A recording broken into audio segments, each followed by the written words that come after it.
உங்களுடைய பெற்றோரை, குறிப்பாக தாயையும் தந்தையையும், அதிலும் குறிப்பாக தந்தையை உங்களுக்கு பராமரிக்கிற ஒரு சந்தர்ப்பம், ஒரு வாய்ப்பு கிடைத்தால், அவர்களுடைய மனசலங்களை சுத்தம் செய்கிற ஒரு வாய்ப்பு கிடைத்தால், அவர்களை தூக்கி சாத்துகிற ஒரு சந்தர்ப்பம் உங்களுக்கு கிடைத்தால், அவர்களோடு இருந்து உறவாடுகிற, பக்கத்திலே இருந்து பேசுகிற ஒரு வாய்ப்பு கிடைத்தால், அவர்களை உங்களுடைய கண்ணின் கருத்துமாக பார்க்கிற, அவர்களுக்கு உங்களுடைய பணத்தை செலவழிக்கிற ஒரு சந்தர்ப்பம் உங்களுக்கு கிடைத்தால், புரிந்து கொள்ளுங்கள், அல்லாஹ் உங்களை சுவர்க்கவாதிகளாக கபூல் செய்வதற்கான ஒரு சந்தர்ப்பத்தை உங்களுக்கு தந்திருக்கிறான். தவற விட்டு விடாதீர்கள், தவற விட்டு விடாதீர்கள், இழந்து விடாதீர்கள். அந்த வாய்ப்பை அல்லாஹ்வுக்காக தேடி போய் எடுத்துக் கொள்ளுங்கள். போட்டி போடுங்கள். என் தந்தையை நான் பார்த்துக் கொள்கிறேன் என்று நீங்கள் சொல்லுங்கள். கஷ்டமா?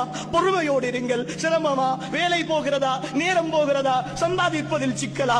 அல்லாஹ்வுக்காக பொறுமையோடு இருங்கள். இந்த உலகம் முடிந்துவிடும் சகோதரர்களே. பராமரிக்கிற என் தந்தை மௌத்தாகுவதற்கு முன்னால் நான் மௌத்தாகி போவேன். ஆனால் என் கபர் இருக்கிறது, என் மஹ்ஷர் இருக்கிறது, என் ஸிராத் இருக்கிறது, என் சுவனம் இருக்கிறது. எனக்காக என் தந்தையையும் தாயையும் நான் பராமரித்ததற்காக, அவர்களுடைய சொல்லை கேட்டதற்காக, அவர்களை கௌரவப்படுத்தியதற்காக, அவர்களை கண்ணியப்படுத்தியதற்காக, எனக்காக என் ரப்பு தயாரித்து வைத்திருக்கிற அத்தனை சந்தோஷங்களும் அவுஸது அபுவாபில் ஜன்னா, அவுஸது அபுவாபில் ஜன்னா, சுவர்க்கத்தினுடைய நடுவாசல் எனக்காக என் தந்தையின் மூலம் திறக்கப்பட்டிருக்கிறது. அந்த சந்தோஷத்திற்காக என் ஈமானிய உறவுகளே, பெற்றோர்களை அல்லாஹ்வுக்காக சுமைகளாக நினைத்து விடாதீர்கள்.